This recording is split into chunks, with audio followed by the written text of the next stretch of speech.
Welcome to the Home Team, the show where no matter who you root for, here you're part of the Home Team. In this episode, we are breaking down the Thursday night football game between the Cincinnati Bengals and the Baltimore Ravens. Before we jump in, hit like, hit subscribe. It would really mean a lot to me. Share the video with anyone you know. It would really help the channel grow. And without any further ado, let's jump in. So, on Thursday night, we have an AFC North showdown where the Cincinnati Bengals are going to Baltimore to take on the Ravens. The Bengals, as of right now, are 4-5, and the Ravens are 6-3. Both teams have had an interesting season. Baltimore started off 0-2, then went on an absolute tear before dropping one to Cleveland, and then they got back on track last week against the Broncos. As for the Bengals, very, very different tale. They started off, I believe it was 0-3. Something like that. Yeah, I believe it was 0-3. Then they won one, and then they dropped another one. And then, the Bengals were just losing the games that really they shouldn't be losing. And it was one of those things where, when you're losing to New England in week one, you lose a close one to Kansas City, that's okay. At the time, we thought losing to Washington was a big problem, but as we've seen, Washington's more legit. So that loss has actually aged well. Get on track against Carolina, not awesome. Lose again to Baltimore, that one's all right. Giants win, good. Browns win, good. Eagles, big loss, yikes. And then Raiders, big win. So what we've learned about the Bengals, if anything, is that they're inconsistent and unpredictable outside of a few guys. But this game is of extra importance for them because they've already lost a game to Baltimore this year. They lost their home game to Baltimore this year. And to lose the season series, the division has essentially already gotten away from them. But this would really slam the door on it. Not to mention, every loss counts now for this Bengals team. The AFC isn't as stacked as it was in previous years, but they still can't be, giving up losses at this point. It could potentially be very damaging. As for Baltimore, they're a team that's in the mix for the number one seed. A division loss would hurt, especially as Pittsburgh has the chance to potentially, stay on track and, God forbid, pull away from them, I suppose. I believe most of us think Baltimore is the best in the division, but I wouldn't put it past the Steelers to do something very Steelery and just be strong, be resolute, and find a way to walk away with this division, especially if Baltimore is going to lose a game like this. So I'm going to do what I did last time, which is I'm going to go position by position on these rosters. I'll tell you who I think has the edge, and then I will go through and break down what I want to happen against what I think is going to happen. So jumping in, quarterback. This is one of the best quarterback matchups that you could ask for as a fan. We got Joe Burrow against Lamar Jackson. Both guys have played exceptionally well. Neither one of them is, neither one of them is having a bad year. Joe Burrow is probably more quietly having a great season just because of, circumstance being around the Bengals. But overall, Joe Burrow's grade is 91.1 per Pro Football Focus, which is second in the entire league. And Lamar Jackson is the only one above him at 91.7. So these two are within a single grading point of each other. They're both playing phenomenally well. And as such, both teams get a point for that position. I don't think either team has a real advantage at that spot. If either one of those guys is completely flipped on, there's not much the other team is going to be able to do about it. Running back, however, is a different story. The Bengals field Chase Brown, and obviously the Ravens have Derrick Henry. Derrick Henry is leading the league in rushing. He's the highest graded running back in the league, and he gets a pretty definitive edge in this spot. I would personally say that he's having the best year of any non-quarterback on offense, but there's a lot of arguments to be made. But he's great. Chase Brown is not necessarily a terrible running back. He's grading out right in the middle, 31 out of 65. So he's serviceable, but Derrick Henry's different. So Baltimore gets the pretty clear edge there. Wide receivers. So the Ravens wide receiver core, most notably Zay Flowers. Rashad Bateman and Nelson Aguilar in there. They made a trade for a receiver, I believe. No, it was Pittsburgh that made a trade for a receiver. But Baltimore, Zay Flowers is really the standout. He's grading out 10th out of every receiver in the league. Very impressive player. Mostly works out of the slot, which for the Bengals is going to put him quite a bit in competition against Mike Hilton, who is also grading out at 13th out of 110 cornerbacks. So if we ever get the situations where they're in man-to-man coverage, one-on-one with each other, that's a huge matchup to watch because the Ravens would love to take their shots in a one-on-one situation, and I think the Bengals would feel pretty comfortable letting the guy who is probably their best cover corner man up in that spot.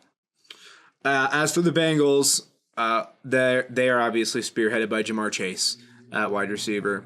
They have Trent Irwin as well, and then Andre Yosevich is the other one. Jermaine Burton, I would be very interested to see if he plays this game. Obviously, he had the incident last weekend where he skipped a walkthrough and was benched. The health of T. Higgins is, it's been a very difficult situation all season. He's been banged up in and out of the lineup, and I wouldn't necessarily anticipate that he's going to play, especially on a short week. I think he's officially listed as doubtful. So that's not one I would be anticipating seeing, which is great for the Bengals, or great for the Ravens, rather. Horrible for the Bengals. I would still take any receiving core with Jamar Chase in it to be better than that of the Baltimore Ravens. I don't think it's a bad receiving core, but the Bengals have a true number one, a true difference maker, and I can't say that I feel that way yet about Zay Flowers. So, after 3 rounds there, Ravens are up they're tied 2-2. So tight ends. This is one where, listen, Cincinnati's got Mike Gesicki. He's a good player, but Baltimore has something that very, very, very few teams have. Baltimore has 3 tight ends that are graded in the top 10, I believe. It is a disgustingly good tight end room for the Ravens. As far as the order in which those guys are graded, Mark Andrews grades out the highest of them, obviously, at 78.2, which is 4th overall among tight ends. Charlie Kohler, 5th overall among tight ends, 74.1. Then Isaiah Likely, 9th overall among tight ends at 73.5. So in terms of performance, the Ravens are fielding 3 top 10 tight ends, and that gives them a pretty clear edge over Mike Gesicki. Offensive line, this is another one where it's an unfortunate advantage, but Baltimore is just much better. From Ronnie Stanley to Tyler Linderbaum being the 2 main guys, Patrick McCarry at left guard is also good. The right side, if there is a weakness, is a little bit weaker, but when 3 out of the 5 are really solid, you're talking about a really good group. Linderbaum in particular is graded 3rd among centers. Really great young center, huge for the Ravens. Ronnie Stanley, when he's healthy, he's playing well, and we can only hope his health holds up. As for the Bengals, their most premier player is Orlando Brown Jr. They also have rookie right tackle Marius Mims out there. The center is where, the center 3 really is where we have our issues, where Ted Karras at center is graded out 22nd among 36 guards. Cordell Volson at left guard is 53rd among 77 guards, and Alex Kappa at right guard is 61st among 77 guards. So the interior of the Bengals' offensive line is a huge weakness.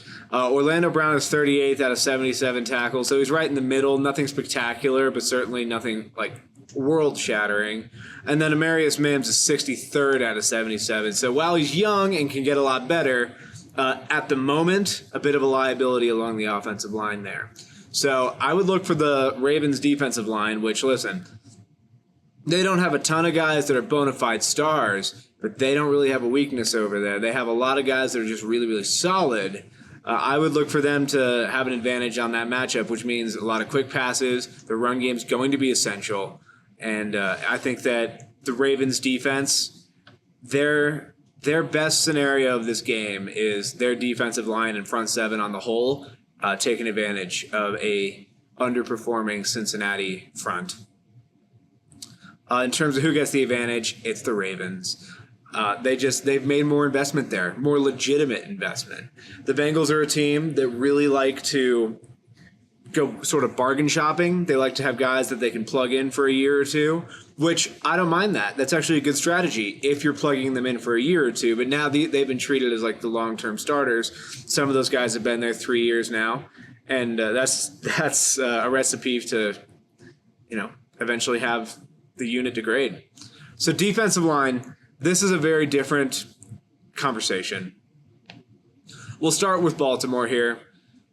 So they got Odafe Owe, Nnamdi Madubuike, Travis Jones. They have Broderick Washington, and then Kyle Van Noy.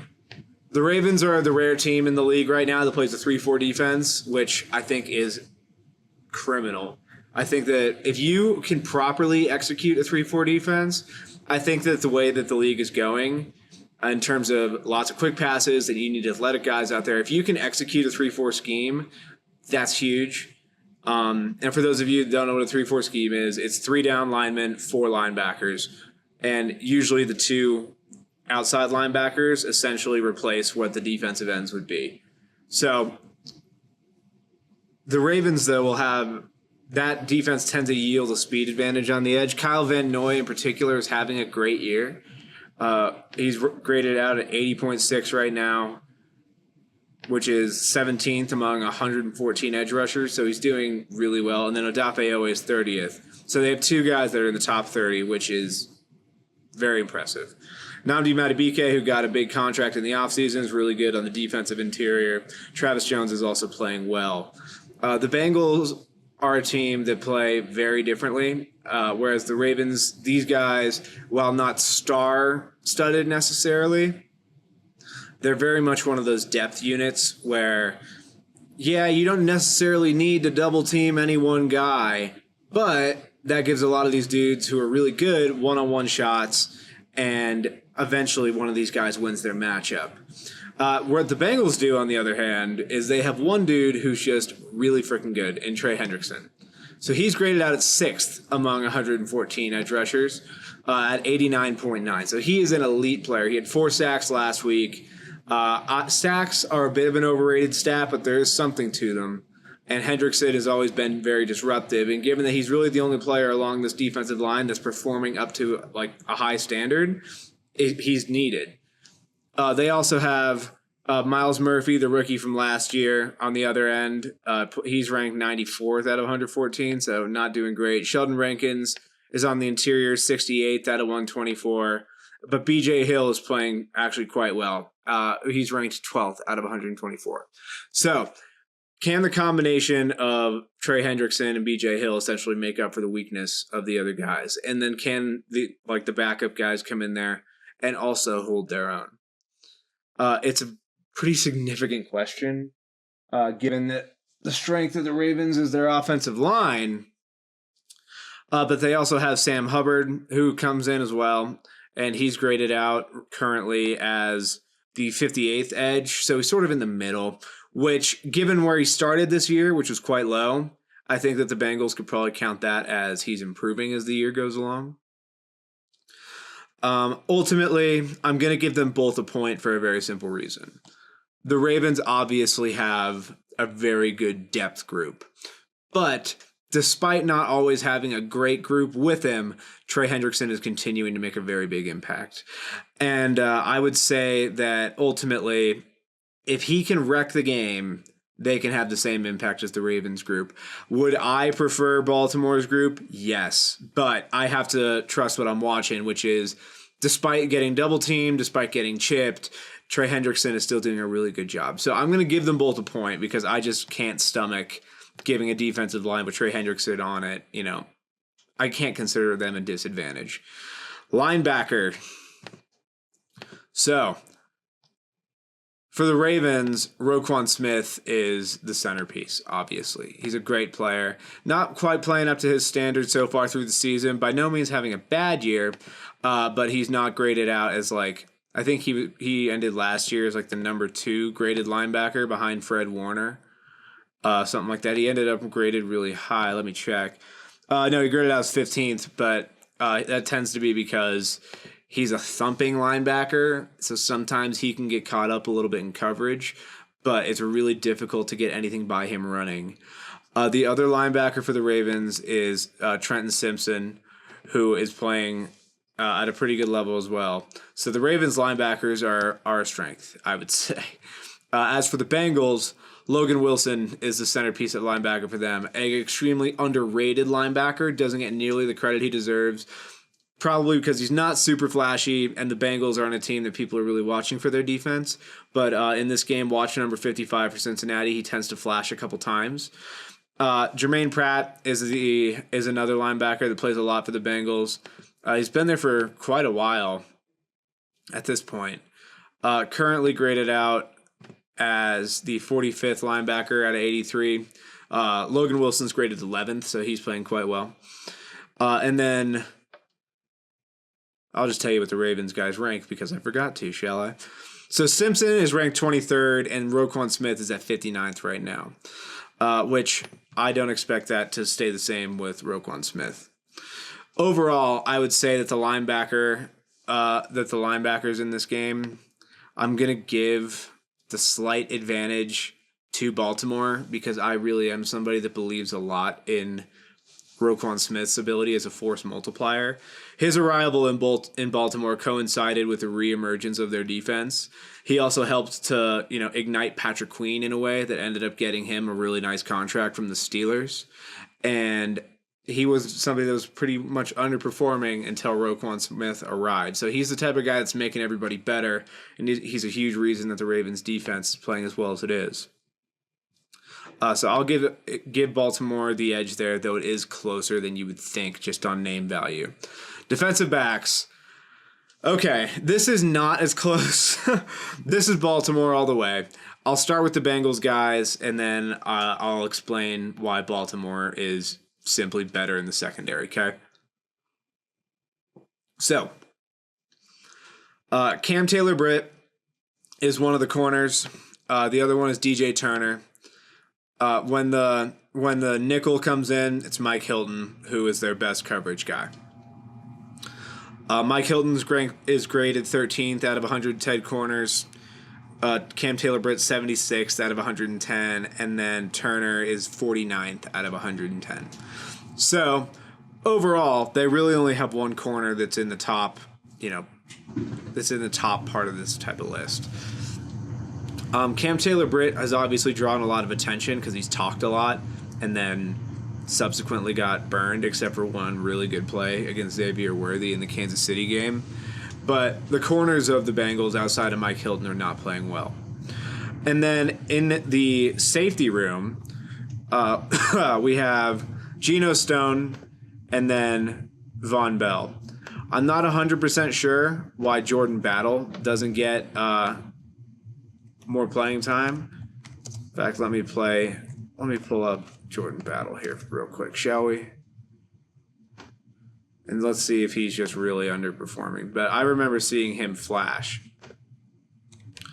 But in terms of those other two, Stone is graded out 79th out of 88, and Bell is 61st out of 88. And I'm not completely sure why,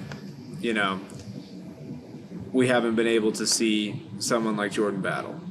Unless he's been injured and I just completely miss it, which is possible. I mean, there's a lot of players in the league. But he's not grading out super well. Overall, he's graded out at a 55.8 in his snaps, which is better than Geno Stone, but just under Von Bell. So they're all playing in the same range. Allow me to contrast that with Baltimore, if you would. So, corners. Marlon Humphrey. He's graded out at 80.4, which is 6th out of 110. Brandon Stevens, probably the weakest player in this secondary, graded out as the 95th out of 110 corners. But when their nickel comes in, then we see Kyle Hamilton come into the slot because normally he's the strong safety. So I'll get to him with the safety. But overall, they have a Swiss Army knife there that is very rare, and he can match up with somebody like Gesicki. Kyle Hamilton is an 83.9, 87th out of 88 safeties. And he's graded that high when he's asked to do so many different things. It's really impressive. He is, in my opinion, he's my favorite safety in the NFL right now. I think he's really awesome. But personally, I would take him over pretty much anyone. Nate Wiggins is the other corner for the Ravens. You'll see a lot. First-round pick this year. Graded out 63.5, which is 57th. So he's playing pretty well. But given the combination of Marlon Humphrey and Kyle Hamilton, you're looking at the ability to take away guys like Jamar Chase and Mike Gesicki, which in this game, given the status of the Bengals offense, is crucial. The other safety is Marcus Williams, who in most of his career, he's been really, really good. A bit of a slump in production this year, whereas usually he's been graded in the top 20 among safeties. This year he's at 77, so he's definitely taken a dip, but he is getting a bit older in his career. But ultimately, the Ravens have two guys who could be all pros, and the Bengals have, one guy that might start on any other team. Everybody else for the Bengals secondary is ideally a backup at this point. So Baltimore gets the edge there. And then head coach is the last one. I cannot express to you enough how much I would rather have John Harbaugh than Zach Taylor. Zach Taylor continually disappoints me. There's a reason this team always starts slow. There's a reason this team is accused of being boring, vanilla, basic on offense. And when you have an offensive head coach, that's because of him. He instills the culture in Cincinnati, and had it not been for the arrival of Joe Burrow, I don't believe he would still be in Cincinnati. As for John Harbaugh, we've seen him now. I believe he's the second longest tenured head coach in the league, with just behind Mike Tomlin. But John Harbaugh's been through multiple iterations of this team. They're always competitive. They're always tough. He provides the identity of the Baltimore Ravens. And there's not a head coach debate in this game as far as I'm concerned. John Harbaugh is definitively better than Zach Taylor. So overall, the Ravens also get a 1-point home team advantage because they are at home and their crowd will play a factor. So overall, the Ravens have the advantage 9-3. Do I think that is going to play out and be the correct type of predictor? I'll tell you here in just a moment. So, what I want to see in this game, it's complicated because these are two teams that I have mixed emotions about, I suppose you could say. When it comes to a team like Baltimore that's rolling, I am curious to see what it would take to beat them. So there's a curiosity level that would want to see Cincinnati win this game. It also means that the playoffs will be more interesting if Joe Burrow's in it. So while I think I want Cincinnati to win this game, just for data on the Ravens, just to see what it looks like for a certain type of team to go against them, I by no means think it's going to happen. I believe that Baltimore is going to win this game. I believe that their run game is going to be rampant, and it is the Bengals' only shot. And any team's only shot of beating Baltimore, you cannot let them run all over you. That means you got to trust that secondary of yours to match up. And man coverage is dangerous, You have to be able to mug up a lot of your guys and still play tight zone coverage behind it. And it's a tough ask. You need guys that are going to set a really strong edge. I imagine that Trey Hendrickson is going to be able to do that. However, given the Ravens' aptitude for read option, a lot of the times what you'll do with a really good defensive player is you'll make him the option guy. So no matter what he chooses, and he can go to make the greatest play of his career, no matter what he chooses, he's wrong.